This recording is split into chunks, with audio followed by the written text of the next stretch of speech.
Welcome, everyone, to Healthy Doses with Dr. Erica E. Watson.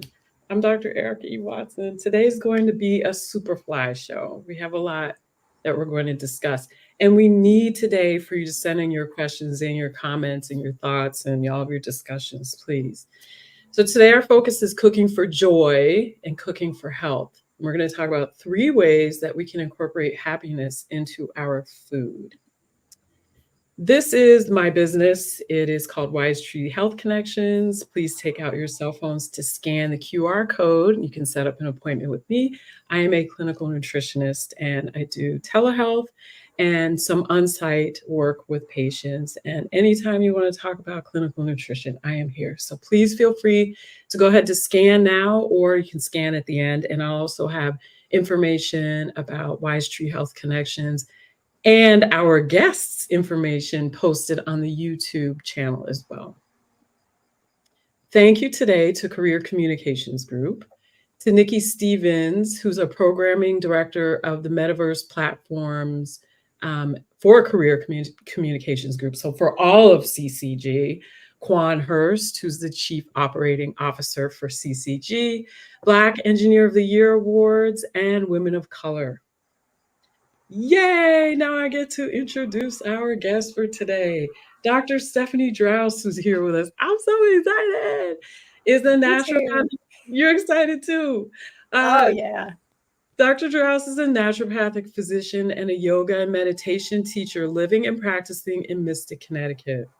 Since the beginning of her career, she's been drawn to work with people who are rebuilding their lives and healing from difficult situations. And I might add that I know this for sure because I trust Dr. Drouse and send people to her because I trust her.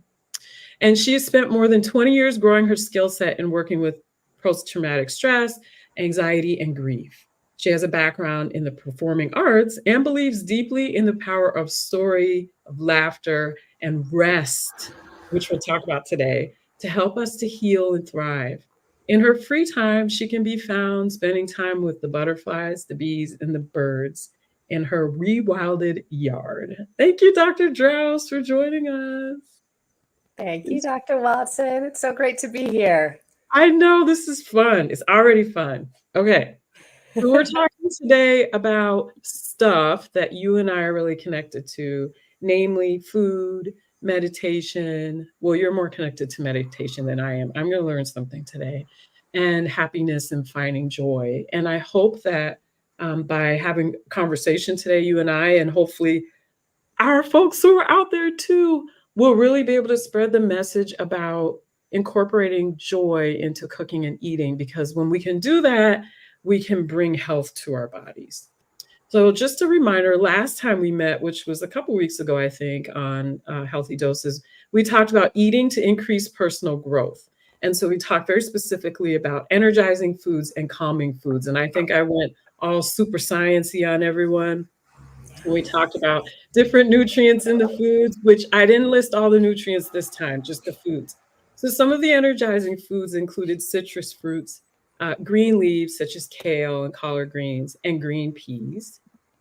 And some of our calming foods, which have the nutrients and the vitamins and the minerals and the molecules that can contribute to calming our nervous systems, include oat milk, almond milk, soy milk, and yogurts that are from oat, almond, or soy, oats themselves, almonds, and avocados. You're hearing in the background my dog. He has allergies, and you hear him sneezing. So everybody knows this is real life, right?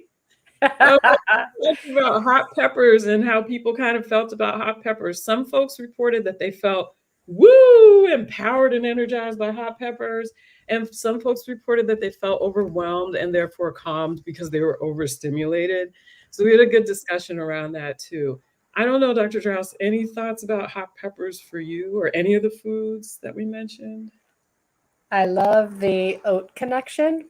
Yes. So people don't usually believe me when I tell them that. Now sometimes have people eat oatmeal at bedtime to help them calm down and slow down. Yes, it's real. Yeah. And it has the fiber too, so there are specific nutrients. And then the fiber, which keeps you full, which slows you down because your body says, oh my God, we're full. We need to start digesting, right? Yeah. Digest. Our bodies tend to calm down when we're at least feeling full. Okay. I don't remember. And I'm in favor of hot peppers. Okay. Yeah. Okay. Hot like, I think we talked about this last time. Hot like you're sweating and crying hot. Or I have a really high tolerance for hot things.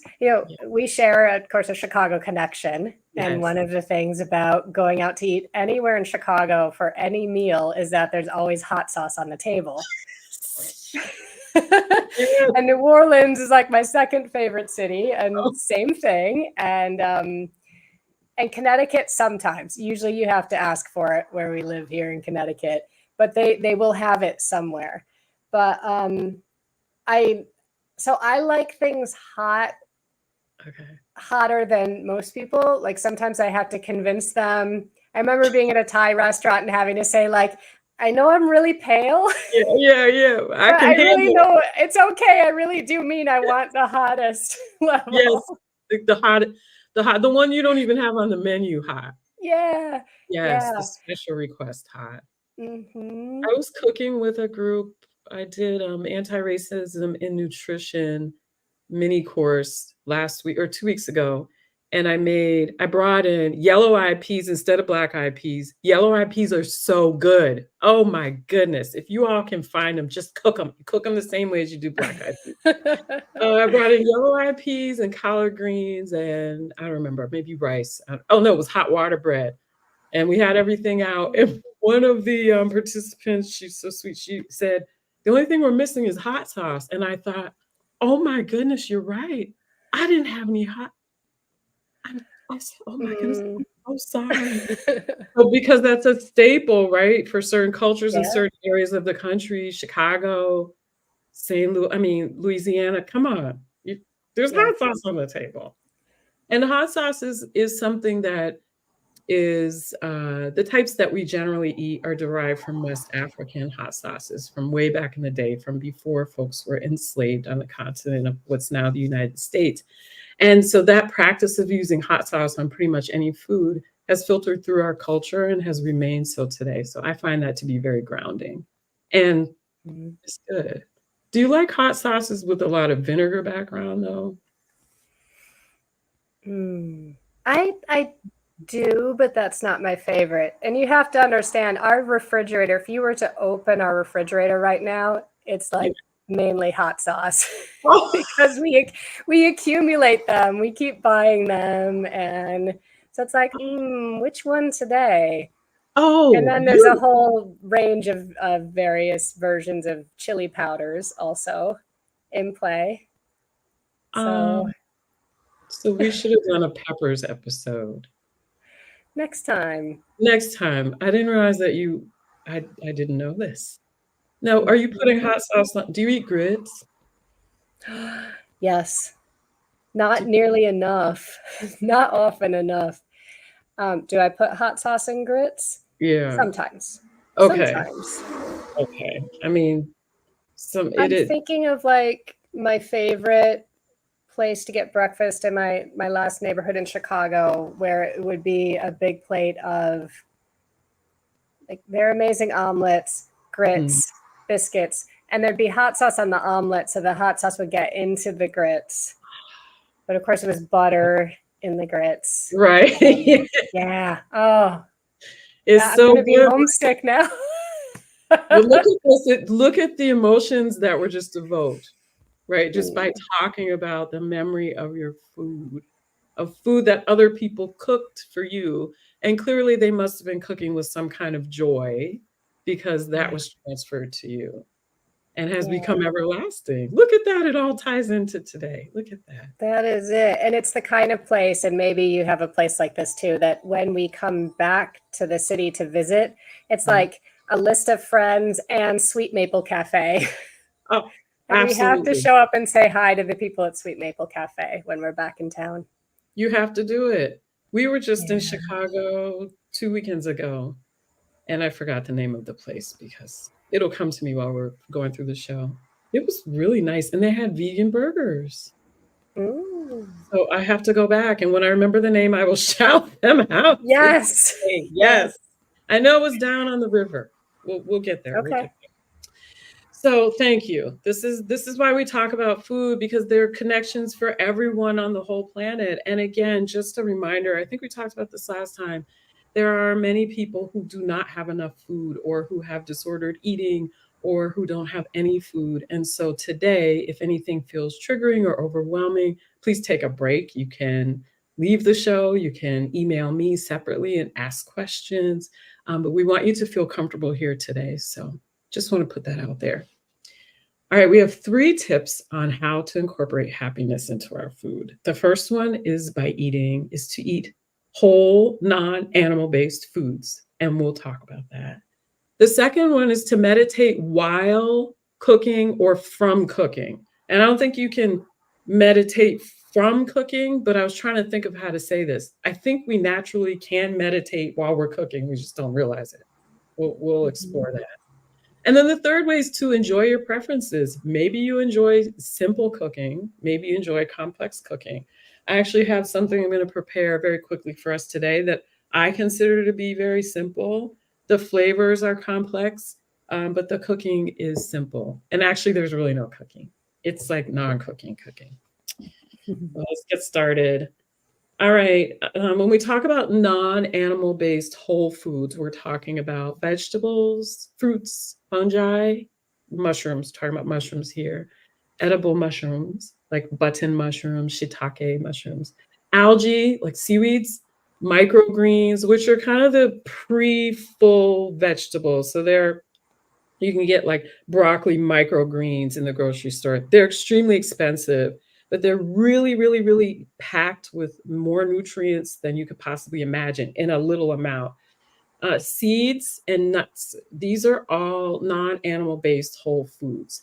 And what is animal based? Animal based means anything that comes from or was created by an animal. So that includes cheeses, meats, dairy yogurts, honey, butter, eggs, etc. So the question is, can Dr. Draus and I, can you eat whole non-animal foods, non-animal based foods every single day? Yes, we can. Yes, we can. So Dr. Draus, that leads us into meditation while we're cooking. Yeah. Meditation. You know, many of us think that it involves doing this and just breathing, whatever that means, right? And then, Yes. what is Yeah. meditation? What is it to you? I would define meditation as a practice where we choose a point of focus and we bring our mind back to the point of focus again and again and again. So we're kind of training the brain to stay focused. That's part of it. Sorry, we've got a very loud neighborhood motorcycle going by. It's all good. We can still hear you. We have we're training our brain in that way. We're practicing focus.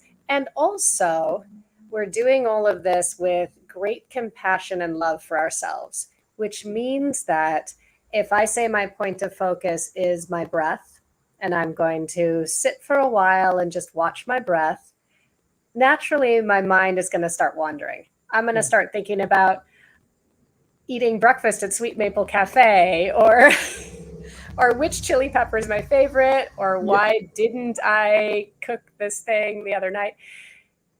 And with great kind of love and friendliness towards myself, I'm going to just gently come back to my breath. And so the more we sit with ourselves, the more we kind of learn what's in our heads, but we learn it with this attitude of compassion and love and kind of a sense of humor about it all. And that develops over time this sense of spaciousness that you then can bring to the rest of your life. Thank you. And now I have a bunch of questions. Good. We'll go reverse. What is spaciousness? What might that mean or look like or feel like or sound like or smell like to anyone? Yeah. And I I am a very I notice when I talk, I have learned about myself that when I talk about what it feels like in my brain, Yeah. I'm really talking about what it feels like in my body. Yes, And yes. that's interesting to me. In my profession, I do more and more work with what we would call embodiment practices, which is kind of learning how to feel what you're feeling in any given moment so that you can make decisions based on that, or you can choose the best option for you. Mm, So when I think about spaciousness, and I think about the way that when I'm really worked up about something or I'm mm, really stuck, it feels tight. It feels mm, like the way it feels when your back muscles are tight or your stomach muscles are when your stomach is locked tight, but not in like a beautiful, not in a model ready 6-pack way, but right, in right. like a I can't digest or breathe way. Mhm. There's that kind of tightness where we are constricted. And if Mm, we can find spaciousness, and if we think about it on the body level, like if we all take a deep breath right now, mhm, notice what might happen in your rib cage might open up a little bit. You might feel yourself adjusting your position. You're mm, making more room for your lungs. mm, So it's the same thing in the mind. When we make or feel that sense of spaciousness, it's like there's a little bit of room to breathe mm. inside your own thoughts and your own processes. So it sounds like spaciousness could be, um, it depends on the person and how they perceive it. It could be physical. It could be, as you said, in your thoughts. It could be in your physical space. But regardless, it's an expansion somehow of something that allows you to allow something in or to flow better. Does that sound about right? Yes, Okay. Oh, yes. And it might even allow you, say, to question a perception you have. You oh, might think, oh, is it really so what? I ate a whole pint of ice cream last night. right. It tasted good Hmm. and it made me happy. And today I'm eating vegetables. And Yes. that's all good. Instead Yes. of being caught up in some kind of guilt about eating ice cream, Hmm. Hmm. which is a great source of joy for many of us, I will point out. Yes. I know some ice cream eaters. Are you an ice cream eater? I like ice cream very much, but Yes. I like to choose it very carefully. Okay. Do you know what I mean? I grew up in a house with there was always a block of ice milk. Yes. I don't know who remembers ice milk, or so it was like there was always ice cream, but it didn't necessarily taste. It tasted good, but nothing compared to later in life when I would get to have ice cream made from real dairy. And Mm, now, thinking of non-plant based things, there's so many really good there, non animal based ice cream items. there Mm. are. Actually, there's one. I try not to mention name brands here. However, there's one at a major chain store in a green container, and it is salted caramel. I'm not an ice cream eater. It's Mm. oat milk. It is ridiculously delicious. It is Yeah. unacceptably delicious. It's so good. And so I've had some every single day with dinner. And you know what? Maybe two of these nights this week for dinner on top of some homemade peach crumble. I might have done that. I did do it. Wow. I did. Yeah. Yeah. And I'm glad we're talking about the guilt associated with eating certain foods because a lot of us do carry around the guilt. And we carry it around for while we're eating the food. And then we can get into a cycle, an acute cycle, a right now cycle of, oh, I feel bad that I'm eating this. So let me just eat some more because I feel bad. We also can fall into the cycle of the next day, like you said, feeling like, oh, I can't believe I just did that. And so we might counterbalance by eating vegetables the next day instead of indulging indulging a lot in something that we enjoy. And I'm of your thinking as well. Let's just try our best to say, okay, I ate that, or I'm eating it, and that was for then, or this is for right now, and keep it moving as much as possible. This is not easy for everyone. It's probably not easy for most of us, but it's good to talk about it, out loud, and to offer this form of practice when we're talking about nutrition. Because nutrition, every human being on the planet requires food in some form. It may be that you have to have pureed foods, you have a G tube, maybe you do chew your food, maybe you typically drink your food. Every human being requires food and nutrients and nutrition. And so for us to develop a relationship with what we're eating as much as possible, I think is really one of the driving forces for how we stay alive and how we thrive. So Yeah, coming back I to agree. meditation, yeah, I Yeah, well, going back in reverse in my reverse order of questions, yeah. your question was when you're working with somebody to help them to learn how to meditate, what do you do? Like, let me just give you an example. Me, I don't like to sit and intentionally breathe. I do it, I don't like it. So, how do you work with somebody like me or anyone and help them to meditate, maybe using their breath? Okay. So one of the ways I like to work is to start really in small chunks Mm, because I really do. I believe and I have experienced, and also I know because I get to look at the medical research that even a minute of calm breathing is very settling for the nervous system. So I have met lots of people who will tell me what they tried to take a meditation class, and the class consisted of walking in and being told to sit still for 30 minutes and breathe. And I'm like, that oh no, that's advanced practice. Just to sit still for 30 minutes is an advanced practice. yeah. So I start people out with just 1 minute. Mhm, mhm, mhm. Um, we can try that now if you want. Well, actually, I have an exercise too. That's 1 minute that I do with everyone. It's not breathing focused. It is not, Uh-huh. because again, me. Breathing However, is not your it's not. How about yeah, can we do yours now and then we can do mine after? Because I think it's important to perfect. learn about the breathing. Yeah. Yeah. Perfect. It's And a perfect. yeah, and I think, and I expect we'll get into this with your exercise. There are many different points of focus that can be chosen, including the point of focus of eating. And we'll talk Yes. about that in detail, I'm sure. But I think of breathing as, in a sense, the root practice. We Mm, always have our breath with us, mm. so we can always tap into it. And nobody else needs to know what you're doing when you're paying attention to your breath. So you can do it in the middle of a class, you can do it on the subway. Don't do it while you're the driver, is the only That's a good caveat. point. Yeah. Yeah. So let's try it. So to Okay. begin, all you need to do is just be where you are.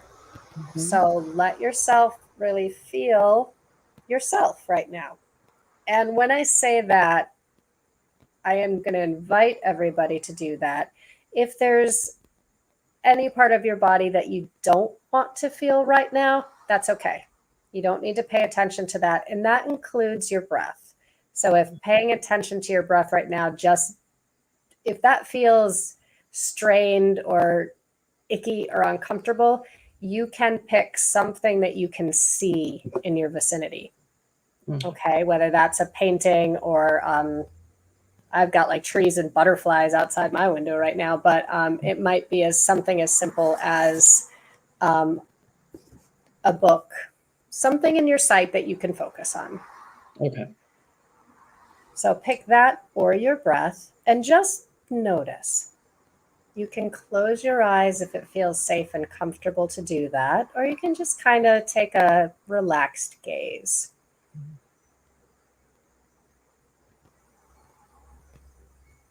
And just watch your breath flowing in and out. You don't need to do anything at all to control it. Just watch it. 1 minute.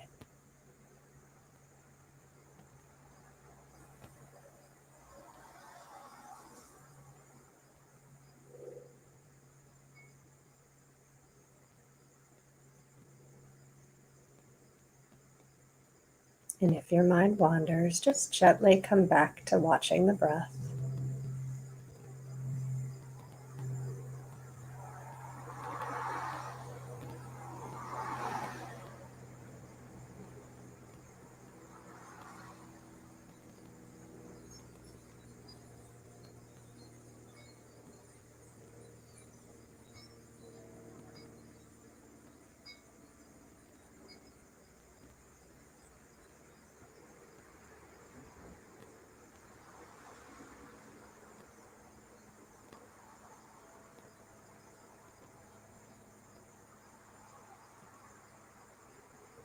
Good. So if your eyes have been closed, you can flutter them open. Kind of come back to our view here. How did that feel? Well, it was an opportunity for me to try my very best to focus on myself. Yeah, that's how I perceived it. A lot of us run around doing things for other people all the time, or most of the time. Yeah. And that's good because it's what we love. It's truly who we are if we're service oriented. And also, it is good to focus on ourselves. And that could be breathing, like you said, it could be how you physically feel, how you emotionally feel, or it could just be straight up zoning out, because zoning out gives you the opportunity to just be with yourself. Yeah. Yeah. And I imagine you get a lot of different types of feedback, which is really Here interesting. comes some now. Sorry, real life, everybody. So animals love it when you meditate. Apparently, animals love it. I mean, I will say my dog, he's knocked out. So I guess it's working for him. This is Da Vinci.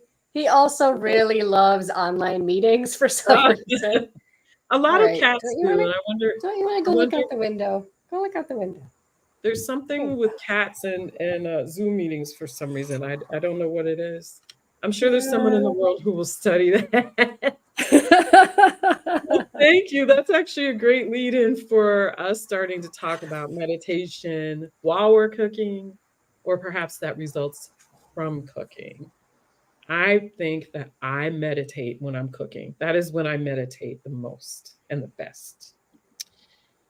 Cooking. All right. These are just some images that I found of folks who are appearing to be happily cooking. And cooking involves chopping, it involves sauteing, it can involve massaging food, which we're going to do now. Well, soon now. It can involve boiling, steaming, frying, baking, barbecuing. It's okay to fry, by the way. It's okay. I know folks say no fried foods. If you're frying them at home and you're using all natural oils like coconut oil or avocado oil, it's okay to do it every once in a while. It's okay. So speaking of cooking, there are different ways of cooking. And cooking usually involves heat, some form of heat. Some people will cook by leaving foods out to sun dry. And also cooking as a concept can involve preparing or putting together something. So we're going to just do a quick kale salad. This is my favorite kale salad ever. I can list the ingredients, I guess, on YouTube. I don't know the amounts ever. I just make it and it tastes good every time, even when I mess it up. So we're just going to do it right here, right now. Okay, my hands are washed, by the way, and they're clean. This is kale. This is kale. Washed. It's cut up so that the large leaves become about this size. And all I'm going to do is add some. Oh, I don't have my apple cider vinegar. Well, we'll get that after. I'm putting some olive oil on here onto the leaves, and I'll show you. I'll lift it up in a second. I put, I don't know, a tablespoon. I'm a scientist. I should know these measurements. Measure in tablespoons. I usually do. milliliters and grams. Okay, so then now I'm using garlic granules here. And I put, I don't know, a teaspoon of garlic. Here's some black pepper. I put on enough until I sneeze. So that looks like about 1/8 of a teaspoon. And then almost a sneeze. And then this is maple syrup. So I'm putting some maple syrup on here. That's it's about a half a tablespoon. And pretend like I put about a tablespoon of apple cider vinegar on here too. So all I'm going to do is take this now and massage it. And then we're going to go to a break so I can wash my hands. I'm just going to massage the leaves. Oh, salt. I forgot the salt. So I'm putting a sprinkle of kosher salt on here. A sprinkle is, I don't know, about 1/8 of a teaspoon.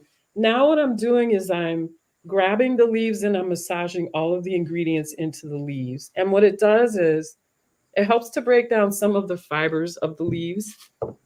And it also helps to infuse some of the flavor into the leaves. And then what I do is I'll either eat this whole bowl right now by myself, or I'll let it sit for a day in the fridge or even out. It's okay to leave, especially vegan foods. It's okay to leave them out sometimes. It's okay. We don't have to refrigerate everything all the time. And then if I leave it to sit, the leaves will get a little bit softer. So there'll still be some crisp, but then also some soft. And it's just delicious. And you can eat this with your hands. There are lots of cultures around the world that eat with just their hands. You can eat it with another type of salad. You can blend it with another salad, or you can eat it with a fork. You can do whatever you want. I put this on top of hot pasta. I eat it by itself. I add fruit to it. It has so many vitamins and nutrients in it. You can't go wrong. So there's our non-cooking cooking recipe. And then hopefully when we come back from this break that we're going to take now, I'll be able to talk with you a little bit more about another recipe that involves kale. So we will see you back here in about 1 minute and 10 seconds. I'm going to wash my hands, and Dr. Drouse and I will be right back. We will see you soon. Calling all future STEM pioneers, leaders, and career champions. Join us on every second Saturday of the month for the BEA Career Day. BEA STEM Career Day is all about creating opportunities for students to venture into the world of STEM through the eyes of professionals. You'll meet mentors and presenters that will give you a sneak peek into the many options available to you in the field of STEM. Hosted by teen ambassadors, you'll find yourself among inspiring peers just like yourself that are aiming high for their future. To take part in the BEA STEM Career Day on Zoom, visit fullstemahead.us and register for the next session. Again, that's fullstemahead.us. BEA, becoming everything you are. A world of careers unleashed. You can get it at BEA. Become everything you are. Hi, everyone. Welcome back. Okay, I washed my hands. Yay. Garlic a little, which good. Garlic is good. It's anti-inflammatory. It's I good, right? love massaging a kale salad because your hands are so soft afterwards. They're so soft. And you've got the olive oil. You have touched your food. That's something to talk about too. Talk about meditation with cooking. Yeah. When you physically touch your food, which we should do more often as much as possible, you build a physical connection, a physical energetic, and a physical cell-to-cell connection between you and your food. You're going to eat it anyway. Why not make contact with it beforehand, right?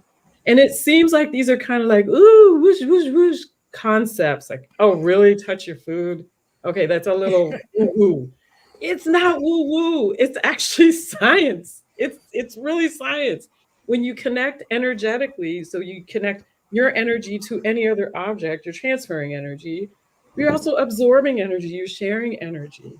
So I say, why not? Also, it helps cut down on having to wash utensils. Just Yes. Yes. Yes. Yes.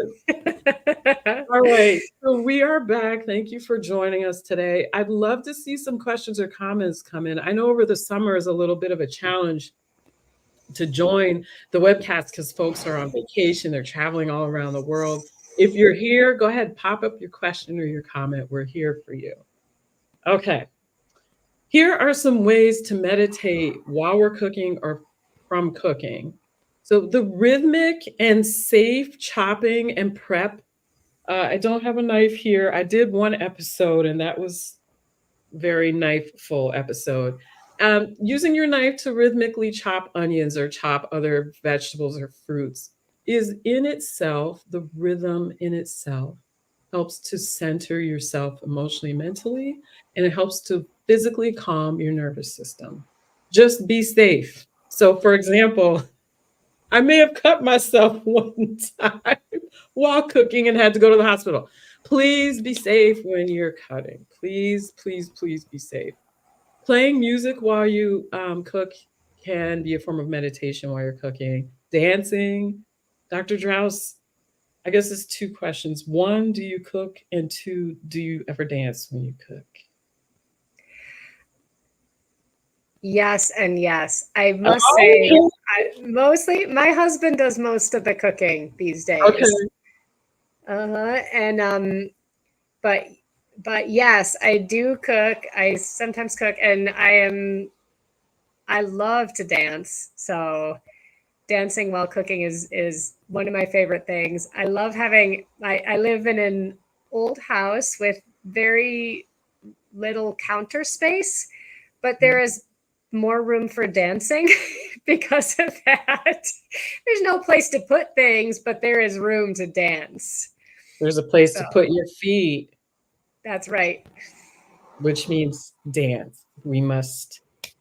Dancing, again, highly recommended while you're cooking. Of course, be careful. So we're not dancing with a pot of boiling water. We're not dancing with a pot of boiling water, right? We're not doing that. We're being careful, but we're dancing. You can dance in between chopping and picking up the pot of boiling water. That's right. Yeah, you can always move. Let's see, staying quiet while you cook. That is, so you're creating a form of nourishment for your body and at the same time just being quiet. Maybe you're taking in the smells of the garlic that you're roasting, or maybe you're smelling the mango. I have a mango that's very, very, very ready to be eaten and therefore very sweet. And for the past 2 days, I've just been sniffing it just to see what the changes are. And the smell of the mango has become more pronounced. And that's in my quiet time. Yes, I do these things. Yes, I do. Welcoming in scents and sensations and observations. That kind of sounds like meditation that we were just talking about. And then tasting and sampling sessions. Listen, if you are not tasting your food while you cook, please stop now and start a new life of tasting while you cook. And please sample while you cook, and please share your samples with other people. Sharing the tasting and sampling with other folks in the house is a way to bond and build communications. It was also a way for them to let you know if the food tastes bad. Let's just keep it real, right? Cleaning while you're cooking. Okay, this is where I have to ask for audience and Dr. Draus feedback and input. Who's cleaning while they cook? Dr. Draus, do you clean while you cook? No. No. I don't. No. I will clean while Jeff cooks. Oh, that's right. That's right. Okay. Yeah. But I mean, but if I'm cooking, if I'm the one cooking, if I'm alone in the kitchen, no. I am more of a pilot. Yes. I will pile the dishes where they will be cleaned and keep going with what I'm doing. Yes. That is, yes. I know there's a chef on right now who has a Netflix show, and he talks about cleaning as you go along. He's a professional, world-renowned, like, he's a chef. And he talks about cleaning while he goes along cooking. And I admire him so much. And I also cannot do it. It's better to focus on the cooking, I think. Anybody out there, if you'd like to share, please put it into the chat. And then connecting meals to our ancestors and ancestral practices. This is a whole separate mini course that I now am running and have taught about connecting to the foods that our ancestors ate and the ways that our ancestors ate and prepared meals together. I do keep a bowl. Oh, okay. So we have Lola Colette says the bowl is for scraps. Okay. Okay. What are you doing with those scraps, Lola?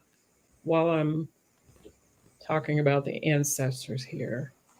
So our ancestors, for example, I have West African ancestry, and a lot of the foods that were eaten by our my African West African ancestors were beans and root vegetables and greens.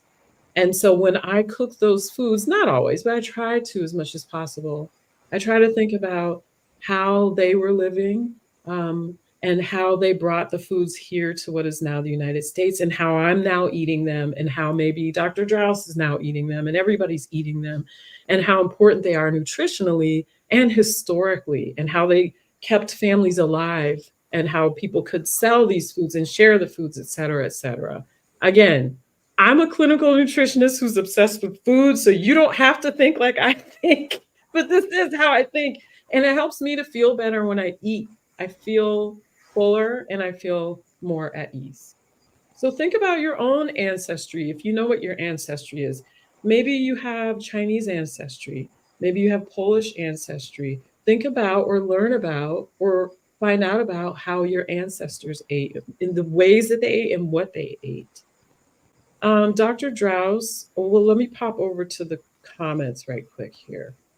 And then I have a question about your ancestry, if you don't mind. Okay, Lola says it's for potato peelings, onion skins. She's going to start composting. Okay, Wonderful. great. Lola, I'm sure that you already know this. If your potato skins are washed and dried, you can just put a little olive oil and salt on them and bake them, and they turn into chips.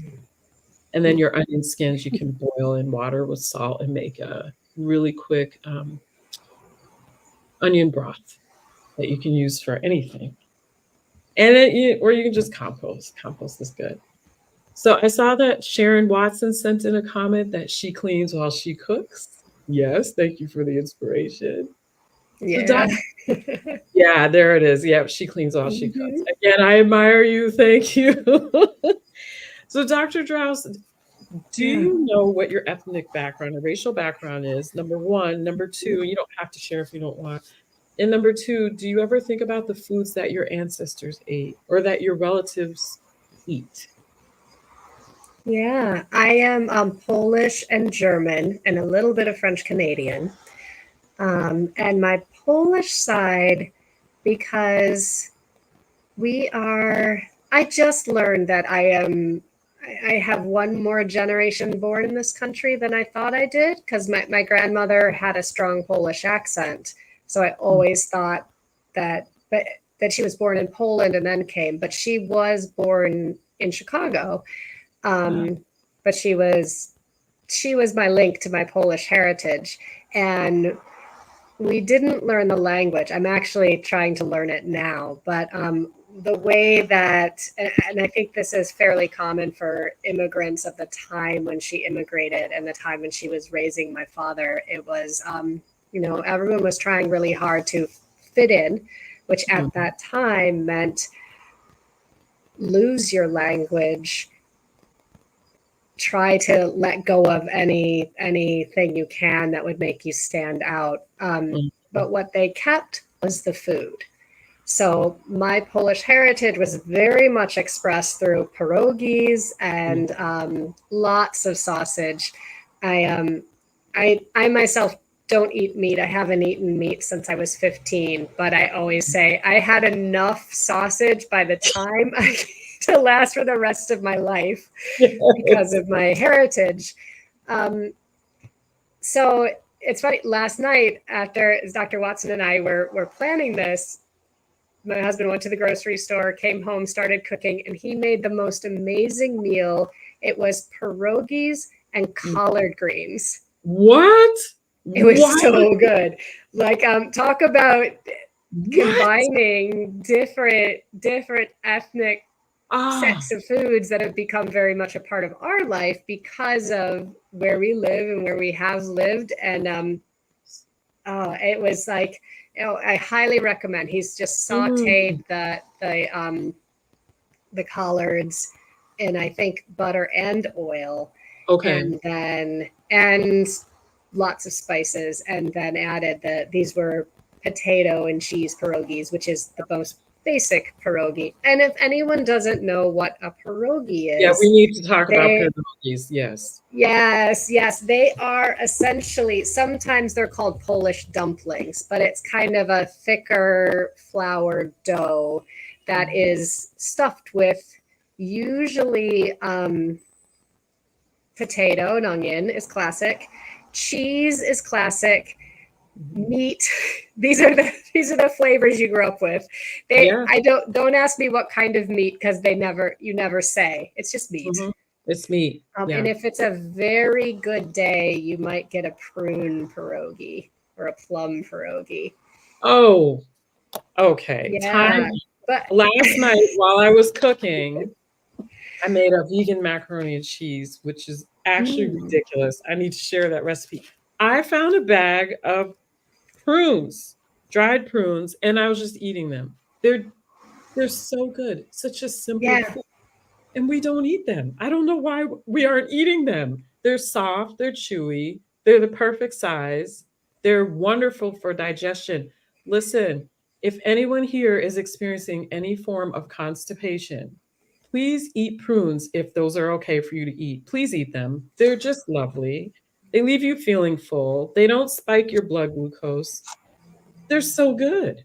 they're Who so knew good. that they were putting them into Yeah. pierogies? They are, and I got to go to Poland last summer, which was amazing. I didn't think I'd ever be able to go, and it's a place that has been through a lot of hardship, and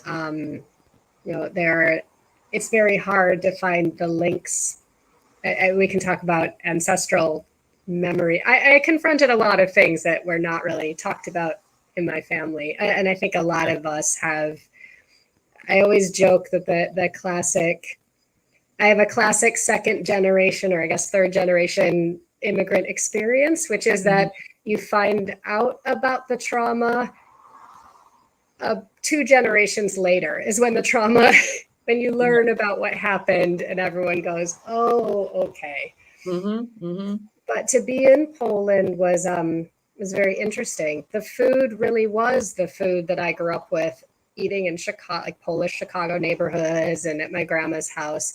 But the kind of the things that really struck me as being kind of the center of the Polish diet, particularly from a non-meat eater's standpoint, were plums and they would call them forest berries. So blackberries, strawberries, those kinds of things. Mushrooms. So many good mushrooms, and then barley and grains. Yeah. And I grew up thinking of the Polish diet as very unhealthy because it was very heavy and lots of sausage, lots of deep fat frying. But in fact, it's rooted in a lot of really fresh vegetables and fruits. So it is. Yeah, as our I would dare to say probably every culture in the world, but a lot of Eastern European practices from back in the day, ancestral practices, were really centered around produce and foraged foods, like you said, mushrooms, directly straight out of the ground. We're going to go cook it right now. And again, this is around the world as well, but since we're talking about Eastern Europe and talking about this kind of conflict of, I grew up in Chicago, and again, we talked before about, we both have the Chicago connection. So my family's originally from Chicago, is from Chicago, my most recent family. Growing up in Chicago and seeing Chicago Polish food and thinking that that's Polish food, and then having the experience of going to Poland and saying, oh, wait, or maybe not going to Poland, maybe finding out here, oh, wait, oh, my ancestors foraged mushrooms and ate a lot of berries, is a big deal. This is kind of, it's like, oh my God, I didn't know. And this is why I encourage these conversations and this personal research for everyone when you have the chance, even if you are adopted and you don't know about your your ancestry, your blood ancestry, you can research an ancestral line that you think might be closest to who you are or what your family was or somebody else's. It's good to know about what our ancestors used to eat, partly because we can connect, and also because they weren't eating the highly processed foods that we're eating now and developing the diseases that we're developing now. So it's good to look at how they ate and what they ate and see what we can bring back to 2024 and beyond to help heal our own bodies. Thank you. I'm noticing that let me put on the glasses. Oh, we're at 3:52. Okay. So we're going to go to the next step, Dr. Draus, of how to bring joy into our food. Excuse me, that's the pepper. The pepper's coming now. Okay, enjoying your preferences. So this is talking about simplicity versus complexity. There are simple cooking styles and complex cooking styles. These are my interpretations. Some of you might think that cooking many things at one time is actually simple, and that's okay. Then we call that simple. So examples of simple cooking could include not cooking at all, like my kale salad, a light saute in water or broth, sun drying, so leaving foods out to dry. You can actually cut radishes, the white radishes, daikon radishes, and salt them, and then put them outside during a relatively non-rainy season, and let them just hang out and dry. And they condense and they become this chewy, delicious, umami flavored heaven that you can put into anything. And then season and broil or steam or barbecue. These are pretty straightforward, kind of simple approaches to cooking. Some complex cooking styles might include adding many, many, many flavors. For example, I made that peach cobbler I've been eating all week with the ice cream. So I did the peach cobbler from scratch, and then I added the ice cream on top, and then I put cherry tomatoes on top of that. That is a not necessarily difficult, but complex layer of flavors that you wouldn't expect. Highly recommended, by the way. And I also put a drizzle of olive oil on top of that. Out of this world. I'm going to eat it for dinner again tonight. So multiple flavor sources. So using fruits, herbs, and spices all at once. Blanching, then sauteing, then roasting. Some people will blanch their broccoli, which means drop it into hot boiling water for about a minute, take it out, then they'll saute it, and then they'll roast it. And it's just lovely. And then there are those meals that just take forever. And I'm saying forever for a reason. So long to cook. I will note that the majority of foods that are cooked that do not have animal products in them don't generally take as long as foods that have animal products in them. Just to know. So in summary, as we're coming to a close, Dr. Draus and I talking today, eating whole foods that are not animal-based, meditating while you're cooking, and enjoying your preferences and acknowledging them too. Simple cooking, complex cooking, etc. These are all ways to add joy to your cooking that will eventually lead to having joy in your food that translates to your mouth, translates to your body, and can bring you joy. I think if you're stress cooking, I don't think stress cooking is good. Maybe, well, no, let me back up. Maybe if you're stressed out and you're cooking and it calms you down, that's good. But if you're angry while you're cooking and you're angry because you're cooking, don't eat that. Don't serve that food until you've gone over and blessed it with some joy. So, Dr. Draus, since we've come to the end of the show, do you have any quick final thoughts for us that we should carry off with us? I'm going to say that if there is a food that brings you joy, love it, even if you think it's not, even if someone else might judge you for it. I'm thinking that I love toast. I love it. And there's times in my life when I don't want it, when I was too stressed out to eat anything else but a piece of toast. Yes. And I actually found a toaster. We now have a toaster that says joy all over it. Are you serious? Which I think was a Christmas item that was on sale because it was after Christmas when I bought it. But I was like, of course I need a red toaster that says joy, joy, joy. You do, and you did, and you do. Yes. Oh my goodness. yeah.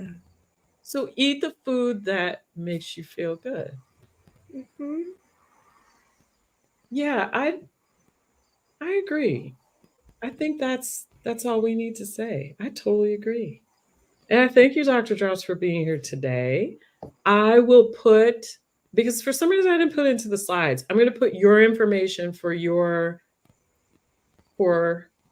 business, for yoga and for rest, right? Into Right, because yeah, I'll I've got put a that in. meditation course coming up in September for anybody who's interested. So. Okay, so I will definitely post it there. So you can sign up for Dr. Drous's course. Again, here's the QR code for to meet with me. I'm a clinical nutritionist, and we can meet and talk about your most critical needs, or we can just talk about what your body needs in general. It is clinical nutrition, and so we do a full health history, and we talk about food, of course, but we talk about your very specific needs. And I welcome you to reach out if you want to just email and have a quick conversation. We could do that too. I also welcome you to join us next time on our next show, which we will be posting soon. And most of all, I'd like to thank Dr. Stephanie Drous for joining me today for our conversation. I hope that we can do more in the future. I hope that we'll be able to cook. I actually had stuff ready to cook, so I really was going to make a lasagna in this pan. I promise I was. We'll do it. We'll do it though. We will. We'll do it. And you know, it was vegan and gluten-free, and it's delicious. Of course. Yes. So pick the food that you like and eat it, as long as it's good and healthy. Eat it, enjoy it. I mean, if it's not healthy, don't eat too much of it, but enjoy it. Exactly. Eat it in moderation. If it's not healthy, make it a really good like slice of whatever it was. Exactly. And then, yeah, but eat it. Do what you have to do. yeah. Enjoy your life as much as you can. Please share joy with other people. Please cook. Please eat foods that grow directly from the ground. And please take care of yourselves. Thank you for joining us today. Bye, everybody. We'll see you soon.